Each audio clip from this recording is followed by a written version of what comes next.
한 해의 마지막 날에 서게 되어지면 목사인 저도 늘 고민하는 한 가지가 있습니다. 그것이 뭐냐면 한 살 더 먹었네, 나이 더 먹었네, 그렇게 생각하게 되죠. 그러나 그 나이 한 살 더 먹었다는 것보다 제 마음속을 짓누르는 것은 뭐냐면 내가 나이 값을 하고 있냐는 거예요. 좀 더 순화해서 표현하자면 어른이 되었는가에 대한 생각을 하게 되어집니다. 많은 사람들은 한 해의 나이가 많아지면 그 사람이 어른이 되었다 그렇게 생각합니다만, 사실 나이만큼 내가 말하고 나이만큼 내가 행동하지 않았다는 것을 살펴보면 사실 내가 어른이라고 얘기하기가 쉽지 않다는 것을 발견하게 되어집니다. 차라리 나이가 어리기라도 하면 인생에 대하여, 신앙에 대하여, 하나님에 대하여 몰랐습니다, 그래서 내가 실수할 수 있는 것 아닙니까? 라고 면피도 할 수 있을 텐데, 이제 나이가 한 살 더 먹어가니 그런 면피도, 그런 변명도 할 수 없기에 한 해 한 해 나이가 먹어가고 그리고 어른이 되어간다라고 하는 그 책임감은 점점 무거워지는 것 같습니다. 그런 점에서 어른이 된다라고 하는 말에는 어쩌면 말에 대한 책임감을 가지고 살아가는 것이 아닌가라고 생각해 볼 때가 있어요. 어른이 뭐라고요? 내가 한 말대로 살고 있는가?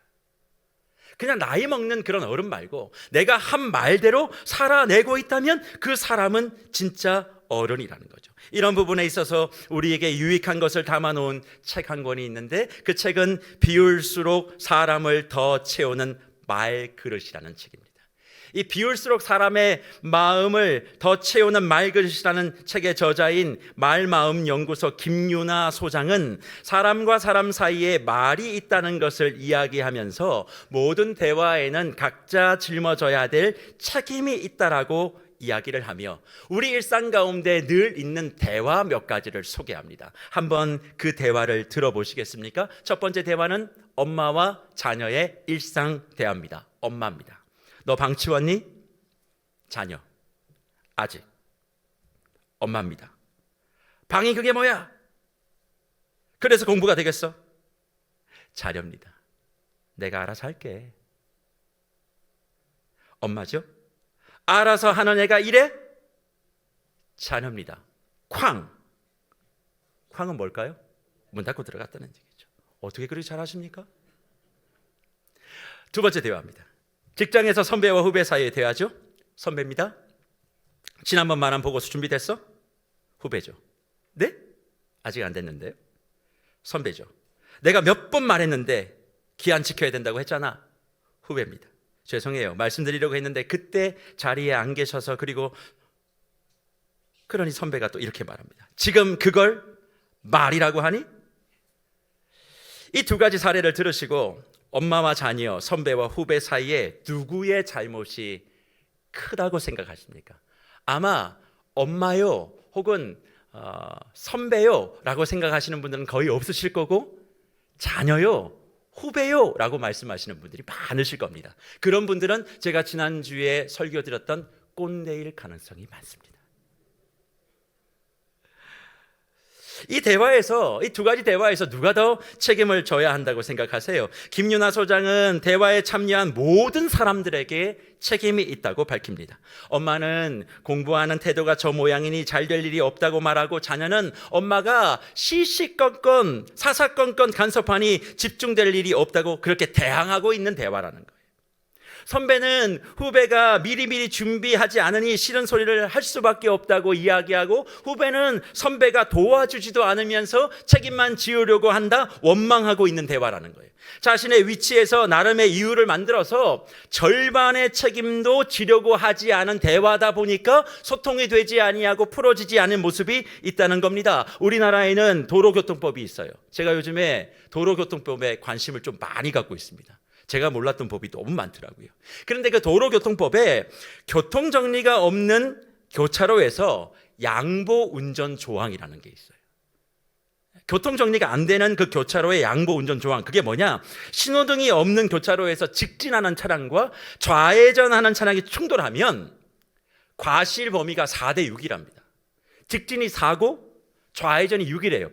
직진하는 차량은 억울하다 생각할 수 있습니다. 나는 차선 변경도 하지 아니하고 내 차선을 따라갔는데 저 차가 끼어들어서 그런 것이 아니냐. 그런데 왜 내가 4냐? 그런데 법은 무엇을 얘기하냐면 양보의 책임이 각자 있기 때문에 과실이 직진 차량은 사고 좌회전으로 끼어들어온 차는 6이라고 판단한다는 거예요.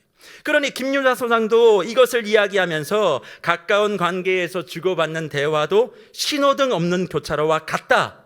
신호등이 없는 교차로 속에서 우리가 대화한다는 거예요. 그러니까 멈추라고 하는 빨간 불도 우리 대화에는 없어요. 선을 넘지 말라, 조심하라는 노란불도 없기 때문에 그냥 무심하게 서로 선을 넘고 나선 내가 너에게 어떻게 했는데 이렇게 나오느냐고. 화를 내거나 너는 왜 말을 그렇게밖에 하지 못하냐고. 상대를 향해 손가락질을 한다는 것이죠. 그럼 이런 상황에서 어떻게 해야 되는가? 저는 이렇게 생각합니다. 저 때문이야, 저 사람 때문이야, 누구 때문이야, 뭐 때문이야 라고 하는 그 마음을 내려놓고 내가 져야 될 책임이 무엇인가를 사람과 사람 사이의 대화 속에서 한번 생각해 봐야 된다는 거죠. 저는 이 부분에서 어른됨의 증표, 그것은 생물학적으로 나이가 한 살 먹어 늙어가는 것이 아니라 인생의 연수가 쌓여가는 거예요. 그건 다른 것이 아니라 나와 대화하는 사람들 속에 이런 책임감을 가지고 대화하느냐로 결정된다 할 수 있다는 겁니다. 나에게는 아무런 잘못이 없고 상대에게만 모든 잘못이 있다라고 책임을 지으면 그 대화는 뭐가 없냐면 탈출구가 없어요. 그냥 소모전만 하게 되고 관계는 나빠지게 되고 내 주위에 사람은 한 명도 남지 않게 된다는 거죠. 사랑하는 무별 여러분, 여러분들은 올 한 해 각자의 자리에서 책임감을 가지고 그 책임을 다하기 위해 정말 누구보다 열심히 땀을 흘리고 살아오신 줄 압니다. 목양자로서 모든 분들의 그 책임에 한없는 수고에 진심으로 축복과 감사와 위로와 용기를 전하고 싶습니다. 잘하셨습니다. 수고 많이 하셨습니다. 애 많이 쓰셨습니다. 다른 사람은 몰라도 주님은 여러분들이 얼마나 최선을 다해서 힘을 내어 여기까지 왔는지 알고 계실 거예요. 그런데 여러분들이 그렇게 감당하려고 했던 그 각자의 책임감이라고 하는 그 영어 단어가 무엇인 줄 아십니까? responsibility. 이게 뭐냐면 책임감이라고 하는 단어예요. 근데 이 단어는 두 가지의 단어가 합성된 겁니다. response라고 하는 그 반응과 ability라고 하는 능력. 그러니까 책임감의 단어적인 의미는 뭐예요? 반응하는 능력이지요. 우리는 책임감 그러면 내가 무언가를 하는 그 일을 끝까지 뚝심 있게 변함없이 지키면 그 사람 책임 있는 사람이라고 이야기합니다. 그러나 원래 책임감의 의미는 그런 게 아니에요. 어떤 상황에 일어나는 사건에 반응하는 능력입니다. 경직되게 아니라 유연하고 적절하게 반응해서 문제를 뭐 하는 사람이에요? 풀어내는 사람이에요. 문제를 풀지 못하고 그냥 그 자리만 지키는 사람, 우리는 그 사람이 책임감이 강해 그렇게 얘기하지만 단어적 의미는 뭘 이야기하는 거예요? 그 문제를 유연하게 반응해서 풀어내는 능력 있는 자가 어떤 사람이에요? 책임 있는 사람이다 이야기한다는 겁니다. 그러니까 책임감이 없는 사람은 주로 대화 속에서도 어떻게 얘기할까요? 나는 잘못한 게 없다는 거예요. 주변에 돌아보면 내가 잘못한 게 뭐가 있어라고 얘기하는 사람들을 종종 만납니다. 그런 사람들은 끝까지 그 자리를 지키고 있어도 뭐가 없는 사람이에요? 책임감이 없는 사람이에요.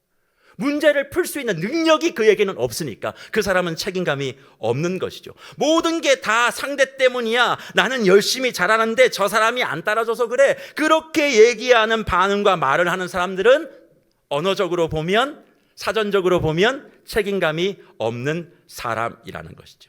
하지만 이 어른됨을 가지고 있는 사람은 어떤 상황에서도 어떻게 느낄까요? 반은 내 책임이야. 그렇게 생각하고 이 상황을 받아들인다는 거예요.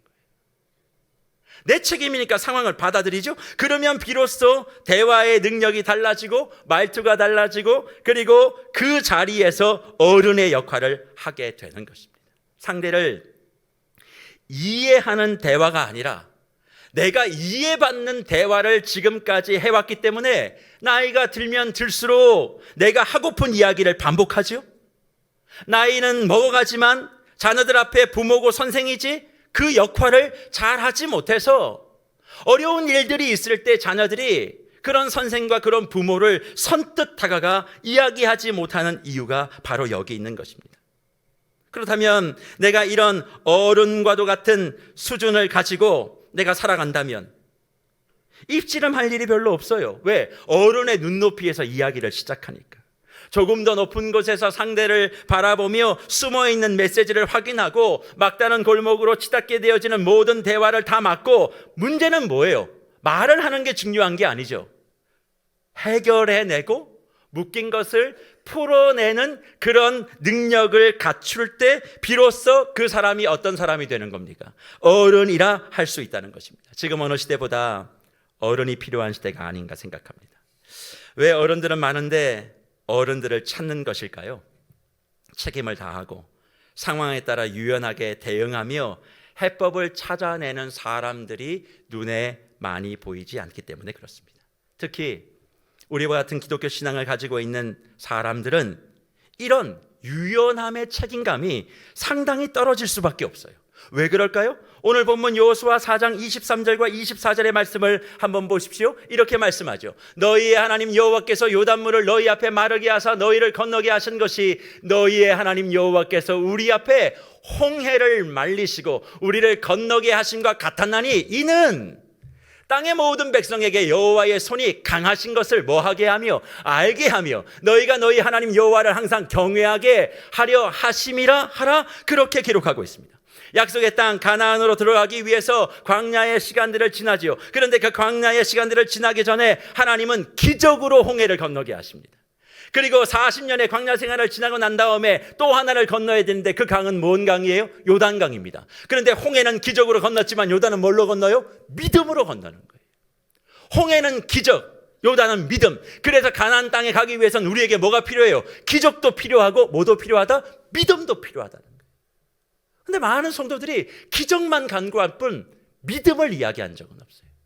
근데 그 믿음을 가지고 요단을 건너게 되어지고 난 다음 이 모든 과정을 정리하며 무엇을 하나님께서 남기십니까? 이 모든 과정은 여호와 하나님이 한 거다. 이것은 너희의 하나님 여호와를 항상 경외하게 하려는 목적을 가지고 진행한 것이다. 그렇게 말씀합니다. 그렇습니다. 기독교 신앙의 핵심은 진리입니다.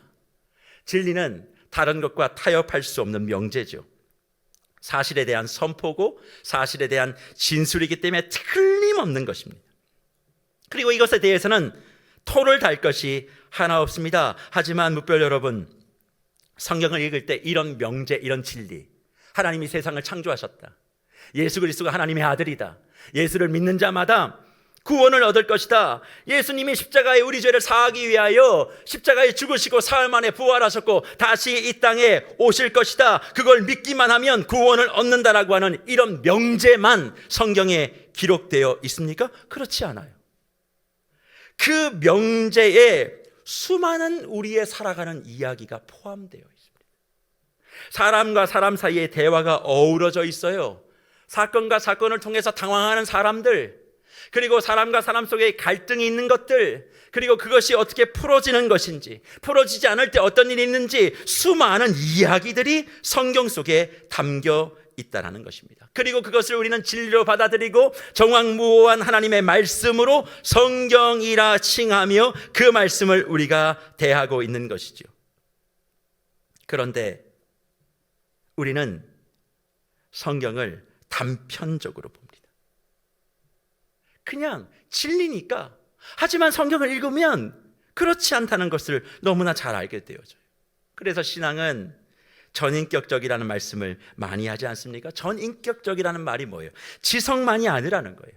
감성만도 아니라는 겁니다. 만약 우리의 신앙이 지성이라면 그건 관념이에요. 우리의 신앙이 감성이라면 그건 이상에 불과합니다. 그런 점에서 지성도 감성도 영성도 균형 있게 있을 때 그것을 하나님께서는 믿음, 신앙이라 우리에게 말씀하고 있는 거죠. 그래서 그런 관점에서 우리가 가지고 있는 장로교 신앙에 대해 많은 사람들은 오해합니다.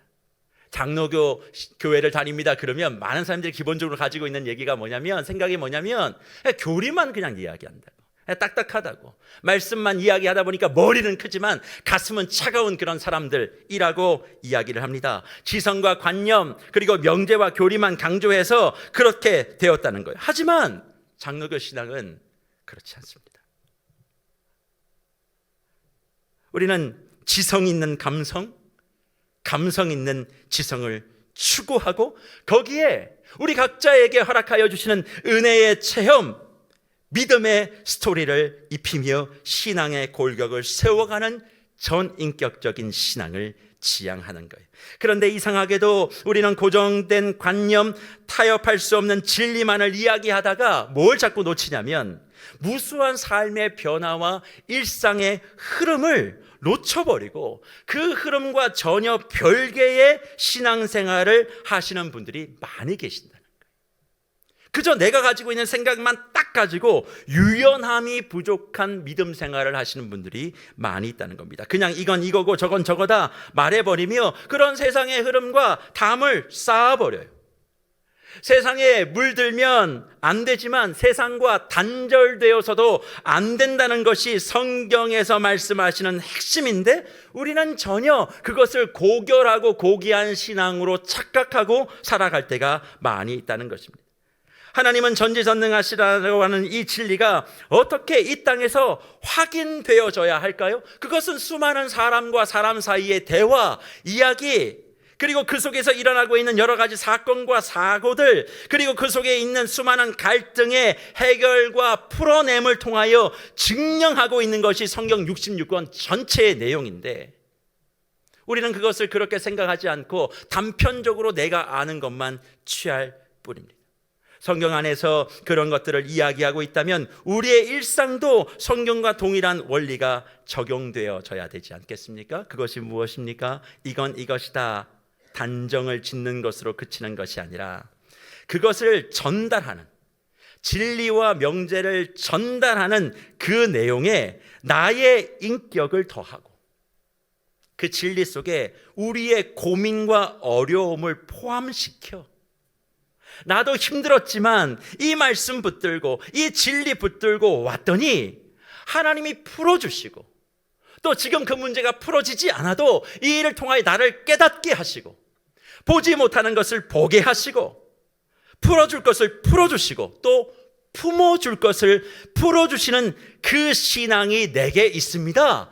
그렇게 말하며 행동하며 나의 삶의 길을 걸어갈 때 그 사람이 나이가 1살 먹어 어른 되어지는 사람이 아니라 믿음의 어른으로, 신앙의 어른으로 자라가는 모습이라 할 수 있지 않겠습니까? 그러면 사랑하는 묵별 여러분, 어떻게 우리는 이런 신앙의 어른이 될 수 있을까요? 어떻게 하면 우리의 삶의 일상 속에 흔들리지 아니하는 그 명제를 붙들고 나의 삶의 이야기 속에 하나님의 하나님 되심을 드러낼 수 있을까요? 저는 올 한 해를 마무리하는 2023년 52번째 주일 예배를 통하여 두 가지를 우리 묵별들과 함께 나누고 2024년을 아름답게 마무리하고 2024년을 멋지게 시작하는 은혜가 저와 여러분에게 있기를 축복합니다. 첫 번째, 우리가 주님 안에서 그런 은혜를 가지고 살아갈 수 있기 위해선 다른 거 없습니다. 이거 한 가지를 꼭 기억하세요. 우리 모두 신앙의 어른이 되는 것입니다. 신앙의 어른이 되는 것. 이게 우리의 삶의 목적이 되셨으면 좋겠어요. 어떤 상황이든 신앙의 연수를 말하지 말고 분명한 하나님의 진리의 말씀 붙잡으세요. 지금까지 해오셨던 것처럼 그 말씀 끝까지 붙드세요. 하지만 여기에 하나를 담으셔야만 합니다. 내 옆에 있는 사람을 먼저 생각하는 인성과 인품을 담으세요. 진리만 이야기하지 마시고 거기에 상대를 배려하는 마음을 담아내셔서 모든 것을 넉넉하게 풀어내고 담아내는 그런 어른이 되시기를 축복합니다. 어떤 문제든 담을 쌓지 마시고 그것이 저 사람의 문제다, 뭐가 잘못됐다 그렇게 판단도 하지 마시고 그것이 누구의 문제로부터 출발되는 거예요? 나의 문제로부터 출발되는 거예요. 100% 인정하지 못하시면 50%는 내 책임이다. 이해하지 못하는 상황이 내 눈앞에 펼쳐져도 저거는 내가 반이 책임이 있어, 그렇게 생각하고 누군가에게 다가가고 돼야 함으로 그 문제를 풀어가는 언제나 성숙하고 그리고 멋진 어른들이 되시기를 축복합니다. 대화 속에 세대의 차이가 있을 수 있습니다. 시대의 차이도 있을 수 있습니다. 그럼에도 예수님의 신앙과 인격과 삶과 인생의 이야기를 내 심령 속에 담아두고 있기에 표현과 방식은 달라도 공통점이 있잖아요. 저와 여러분들에게 공통점이 뭐가 있겠습니까? 예수를 닮았고 예수를 닮았다는 공통점이에요. 우리 모두 살아왔던 과정들이 다 다릅니다. 그것을 이해시킬 수 없어요. 하지만 예수가 내 안에 담겼고 내가 예수를 닮아가고 있는 이 공통의 모습이 우리 안에 있다면 왜 한마음 한뜻이 되어 하나님의 나라의 힘을 모으지 못하겠습니까? 단정과 고집을 넘고 단절과 불통을 넘어서 마음을 열고 함께 해답을 찾으며 이것이 무조건 옳다라고 하는 명제는 오직 하나님이 내 삶의 주인 된다는 것, 예수 그리스도만이 우리의 삶의 유일한 구원자라는 것, 성령께서 지금도 우리의 삶을 위하여 탄식하며 기도하고 계신다는 것 말고는 모든 것을 다 고려하고 그 속에 우리 믿음의 스토리를 담아내고 함께 살아낼 방법을 제시하며 누구를 탓하지도 말고 누구를 원망하지도 말고 누구를 정죄하지도 말고 나의 문제, 나의 탓으로부터 모든 것을 출발하여 막혀있는 문제를 풀어내는 그런 차원에서의 어른들이 우리 교회 안에 많아진다면 2023년 오늘 이 시간까지 풀지 못하고 끌고 왔던 그 모든 문제들이 오늘 누군가를 만나 이야기를 나누는데 그분이 진짜 어른인 거예요. 나이 많다고 어른이 아니라 신앙의 어른이에요. 다락방 안에서 공동체 안에서 무슨 이야기를 그냥 들었는데 그게 내 마음에 훅 들어오는 거예요. 그렇게 말을 하며 풀어내는 그 사람을 통해 우리 안에 있는 모든 문제가 풀어지는 복이 2023년 마지막 날 저와 여러분의 삶에 있기를 간절히 축복합니다. 너그러워지세요. 넉넉해지세요. 세상에 얼마나 옳은 것이 많다고 생각하십니까? 그렇지 않아요. 하나님의 구주되심 외에는 옳다고 얘기할 수 있는 게 별로 없어요. 그러니 그런 마음을 가지고 내 자녀를 대할 때도, 내 옆에 있는 형제 자매를 대할 때도, 앞에 있는 목사를 대할 때도 언제나 책임은 나에게 있다, 그렇게 생각하며 받아줄 때 힘들고 어려운 일이 있으면 예수 믿는 우리를 찾아오지 않겠습니까? 답답한 일이 있으면 세상이 교회를 찾지 않겠습니까? 교회가 지적을 했을 뿐 한 번도 내 책임이라고 얘기한 적이 없어요. 그러니 오늘 이 시간 주님 앞에 다짐하는 겁니다. 주여, 2023년 마지막 날 신앙의 어른으로 도약하기를 원하오니 은혜를 베풀어 주시옵소서. 오늘 그렇게 기도함으로 주님 앞에 더욱더 믿음의 어른으로 성장하고 성숙하는 은혜가 있기를 축복합니다. 그리고 두 번째로는 이런 어른이 되어 주십시오. 다음 세대에게 들려줄 스토리를 만들어내는 어른이 되시기를 축복합니다. 다음 세대에게 들려줄 스토리를 만들어내는 어른, 이것이 뭔가요? 오늘 본문에서 여호수아를 통해 하나님 분명히 말씀하고 계십니다. 요단으로 들어가기 전 돌 12개를 가지고 와서 그것을 유숙한 곳에 두라고 그렇게 말합니다. 그리고 그들에게 요단 가운데로 들어가서 여호와의 궤가 앞으로 들어가 지파 수대로 그 돌 한 개씩을 가져다 매라고 그렇게 말합니다. 그리고 그렇게 하시는 이유를 오늘 여호수아 4장 6절에서 이와 같이 말씀하시는데, 이것이 너희 중에 표징이 되리라. 후일에 너희 자손들이 물어 이르되 이 돌들이 무슨 뜻이냐 하거든. 7절에 뭐라고 말합니까? 그들에게 이르기를 요단물이 여호와의 언약궤 앞에서 끊어졌나니 곧 언약궤가 요단을 건널 때에 요단물이 끊어졌으므로 이 돌들이 이스라엘 자손에게 영원히 뭐가 돼요? 기념이 되리라 하라 하니라 말씀하고 있습니다. 너희 자손들이 물을 거라는 거예요. 이 돌의 뜻이 무엇입니까, 아버지? 그럴 때 하나님의 역사하심과 능력이다 이야기할 수 있도록 준비되어지라는 것입니다.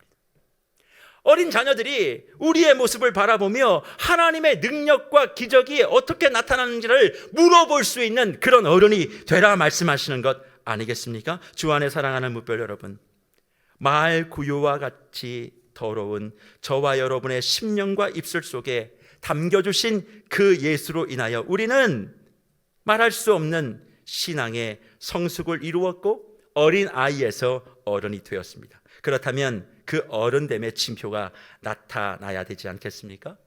많은 사람들이 이 징표를 여러 가지로 이야기할 수 있겠습니다만 오늘 본문은 분명히 우리에게 말씀하고 있습니다. 네가 정말 어른이라면 다음 세대, 쉽게 설명하면 나의 자녀가 물어볼 수 있는 믿음의 스토리가 있냐는 거예요.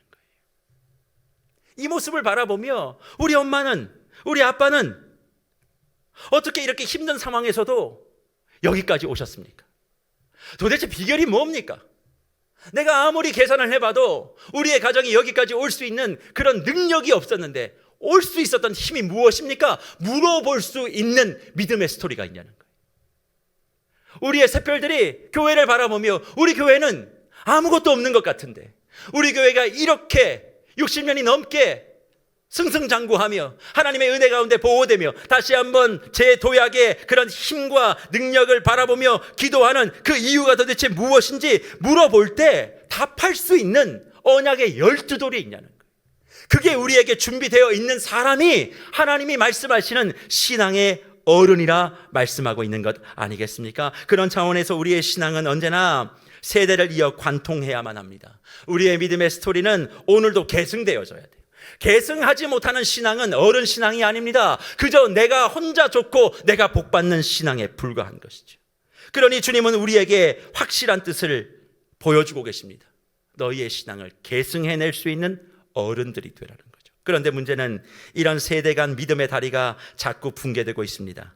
여러 이유가 있지만 어른이 돼야 하는 저와 여러분들이 자꾸 어른 되고 싶어 하지 않아요. 어른 되면 손해보는 게 너무 많거든요. 말한 대로 사는 게 얼마나 힘든 겁니까? 그러니까 말해놓고 다른 대로 사는 거죠. 그리고 또 지금까지 우리가 경험했던 시대는 나이가 많은 사람이나 선배나 선생님이 얘기하면 동의되지 않아도 따르던 시대였습니다. 하지만 오늘 이 시대와 앞으로 우리가 만날 시대는 어떤 시대일까요? 내가 동의되지 않으면 따르지 않는 시대입니다. 분명히 그렇게 될 거예요. 그럼 그들에게 명제, 진리, 내가 이렇게 해왔으니까 이렇게 해야 돼, 그렇게만 이야기하며 접근할 때 그들이 마음을 열 수 있을까요? 우리의 신앙의 계보가 이어질 수 있을까요? 어려울 것입니다. 그러면 어떻게 해야 될까요? 저와 여러분이 신앙된 어른으로서 믿음의 징표를 지금부터 만들어야 돼요. 저와 여러분의 손 안에 언약의 12돌이 들려져 있어야만 합니다. 그걸 바라보며 우리의 자녀들이 물어보고 궁금해할 줄 알아야 된다는 거예요. 저는 한 해를 마무리하며 우리 모든 무별들에게 그래서 축복과 소원을 아뢰고 싶습니다. 예수를 닮아 예수를 닮은 어른으로서 우리가 관심을 가져야 될 건 다른 거 아닙니다. 우리의 다음 세대들에게 보여줄 수 있는 믿음의 스토리, 기도의 스토리, 기적의 스토리, 기쁨의 스토리를 보여주고 우리의 신앙을 이어줄 수 있는 책임감 있는 사람으로 우리의 삶을 시작해야 된다는 거예요. 그래서 하나님을 믿는 믿음 가운데 어떻게 기적이 이루어지는지 그 이야기가 나의 삶 속에 시작이 되어야 돼요. 그래서 오늘 주일 예배에 들어오신 분들 가운데 좀 예민하게 센스가 있으신 분들은 주차장을 딱 들어올 때마다 교회가 뭐가 바뀌었다는 걸 알게 될 겁니다. 이런 반응은 안 보셨다는 얘기예요. 딱 들어오면 정면에 우리 센터에 대형 걸개가 하나 걸려 있었습니다. 그게 어제 교체가 됐거든요. 거기에 무슨 문구가 기록되어 있습니까? 제가 거기에 그것을 기록해 뒀어요. 지금 그 자리가 기도가 되게 하라. 지금 그 자리가 기도가 되게 하라. 무슨 얘기입니까? 허황된 건 이야기하지 마세요. 내가 있는 그 가정, 내가 있는 그 직장, 내가 있는 그 공동체, 내가 있는 그 다락방, 내가 있는 그 교회, 그리고 내가 서 있는 인생이 뭐가 되는 거예요? 기도가 되어 내 삶의 응답과 믿음의 스토리가 흘러나와 끝나는 것이 아니라 그 흐름을 통하여 언약의 12돌이 내 안에 세워져야 돼요. 그리고 그것을 나의 자녀들과 우리 샛별 마을의 샛별들이 바라보며 선생님, 목사님, 장로님, 집사님, 권사님, 도대체 이런 일들은 어떻게 일어나는 것입니까? 하나님의 능력이지, 하나님의 도우심이지, 하나님의 기적이지, 하나님의 일하심이지, 이것을 이야기하며 막혀 있을 때 어떻게 내가 그것을 넘어왔는지, 무너져 있을 때 하나님이 어떻게 세워주셨는지, 그것들을 이야기하며 걸어갈 수 있는 그 사람이 뭐예요? 진짜 이 시대의 믿음의 어른인 줄 믿습니다. 이해되지 않고 이상한 세대들 아이들에게 말하면서 책임을 내가 아닌 그 세대에 두지 마세요. 그들이 저걸 가지고 힘들어하냐 그렇게 얘기하는 것이 아니라 들어주고 다독여주세요. 그리고 너희들이 힘든 것이 나에게 책임이 있다는 것을 인지하고 더 좋은 신앙의 환경을 내가 만들어줄게. 너희들이 더 일어날 수 있도록 내가 토대가 되어줄게. 내가 이 교회와 너희의 신앙에 다시 한번 기초가 되어지는 토목공사가 되어져서 내 몸을 한번 갈아 넣어볼게. 그렇게 말하는 사람이 진짜 어른이고 그 어른다운 책임을 다해갈 때 우리 몸된 교회는, 우리의 믿음의 가정은, 우리의 삶의 터전은 더욱더 견고해질 줄 믿습니다. 그래서 오늘 말씀을 마무리하며 우리 귀한 주의 권속들께 권면과 축복을 드립니다. 지금까지 우리가 받았던 이 신앙, 믿음의 거목들과 또 신앙의 어른들을 통해 받은 것 아니겠습니까? 이제 그것을 계승해야 될 책임이 있습니다. 그러기 위해선 다른 것들을 신경 쓰지 마십시오. 두 가지입니다. 말에 있어서 어른이 되시면 됩니다. 말에 있어서 어른이 되세요.